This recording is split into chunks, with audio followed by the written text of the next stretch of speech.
দুধু খাবো সেটা তোল। কিটা? ফুল তুলবি তো? ফুল তুলে ষষ্ঠী পূজা করবি, বামন ডাকবি, নাপিত ডাকবি, ডেকে তুই পূজা করবি নি?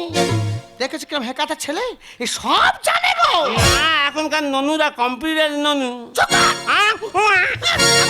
আবার কাঁদে। দোল দোল ননু দোল, দুধু খাবো ফুল তোল, দোল দোল ননু দোল। দুধু খাবো ফুল তোল। আর মাছ জ্বালিয়ে খাবে ঢেমন ছেলে দেখে না। নেনা কোলে তুলে চাপাতে আঁচলে, নেনা কোলে তুলে চাপাতে আঁচলে, নইলে মরে যাব শূন্য হবে তোর কোল, তোর কোল। দোল দোল ননু দোল, দুধু খাবো ফুল তোল, দোল দোল ননু দোল। দুধু খাবো ফুল তোল। মা, ও মা, বাবা, ও বাবা, দুজনেই মেন গেটটা আলগা করে রেখে দিয়ে দুজনেই বাড়ির বাইরে বেরিয়ে গেছে। মা, ও মা, আরে বাড়ির ভিতরে হট্টগন্ডল হচ্ছে, দেখো না। দেখো ওখানে বসে আছে মা মা করে চিৎকার করে আমার গলা